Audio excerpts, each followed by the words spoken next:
வணக்கம். இன்றைய முக்கிய செய்திகள். டிவிகே விஜய், நாளையே தேர்தல் வந்தாலும் விஜய் தான் முதலமைச்சர் அடித்து சொல்லும் செங்கோட்டையன். தவிகவின் முக்கிய தலைவரும் அக்கட்சியின் தலைமை ஒருங்கிணைப்பவருமான செங்கோட்டையன் இன்று திருப்பூரில் நிருபர்களுக்கிடையே பேட்டி அளித்திருந்தார். அப்போது அவர் கூறியது, வரலாறு படைக்கும் நிகழ்ச்சி இது. தமிழ்நாட்டை பொறுத்தவரை மத்திய அரசு சொல்வதற்கு வாய்ப்பில்லை. தேவையில்லாமல் விமர்சனம் செய்கிறார்களோ தவிர அவர்களை பற்றி நாங்கள் பேசினால் நீங்கள் கேட்க இருப்பீர்களா? ஆனால் பேசுவதும் இல்லை. எங்கள் லட்சியமே வேறு. வெற்றி என்ற இலக்கை எட்டுவதற்கு தான் நாங்கள் பயணம் மேற்கொள்கின்றோம், தவிர டெபாசிட் இழப்பதற்கு அல்ல. பொதுவாக விஜய் சுற்றுப்பயணம் ஈரோட்டிற்கு பிறகு இனி பங்கேற்கும் நிகழ்ச்சியானது வரலாறு படைக்கும் நிகழ்ச்சியாக இருக்கும். அவர் வரலாற்று சொந்தக்காரர் என்பதை நேரத்தில் சொல்கிறேன். நிரந்தர முதலமைச்சர், தமிழகத்தை ஆளப்போகும் தலைவனை வெற்றி கழகத்தை யாராலும் வீழ்த்த முடியாது. நாளை தேர்தல் நடந்தாலும் தமிழகத்தின் நிரந்தர முதலமைச்சர் விஜய் தான்.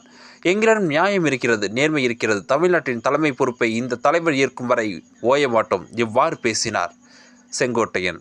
சூடுபிடிக்கும் அரசியல் காலம்.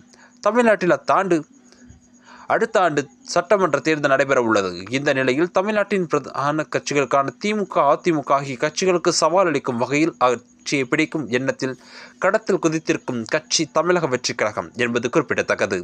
அக்கட்சியில் கூட்டணி வைக்க இதுவரை எந்த கட்சியும் முன்வராத நிலையில் அக்கட்சிக்கு பலமளிக்கும் வகையில் சேர்ந்திருப்பவர் செங்கோட்டையன். 2026ஆம் ஆண்டு பிறந்த பிறகு தவிகவின் அரசியல் பணிகள் இன்னும் வேகமாக இருக்கும் என்று கருதப்படுகிறது.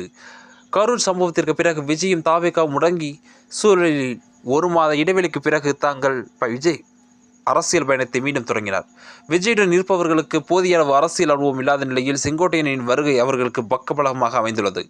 செங்கோட்டையனின் விஜயின் சுற்றுப்பயணம், மக்கள் சந்திப்பு, பரப்புரை உள்ளிட்ட பல்வேறு முக்கிய விவரங்களை கையாண்டு வருகிறார். மேலும் அதிமுக ஆட்சியை பிடிக்கவும் தேர்தல் வாக்குறுதிகளை தயார் செய்து வரும் நிலையில் இவர்கள் இருவரும் போட்டியாக தேர்தல் வாக்குறுதிகளை தயாரிக்கும் பணியில் தவிக ஈடுபட்டு வருகிறது என்பது குறிப்பிடத்தக்கது.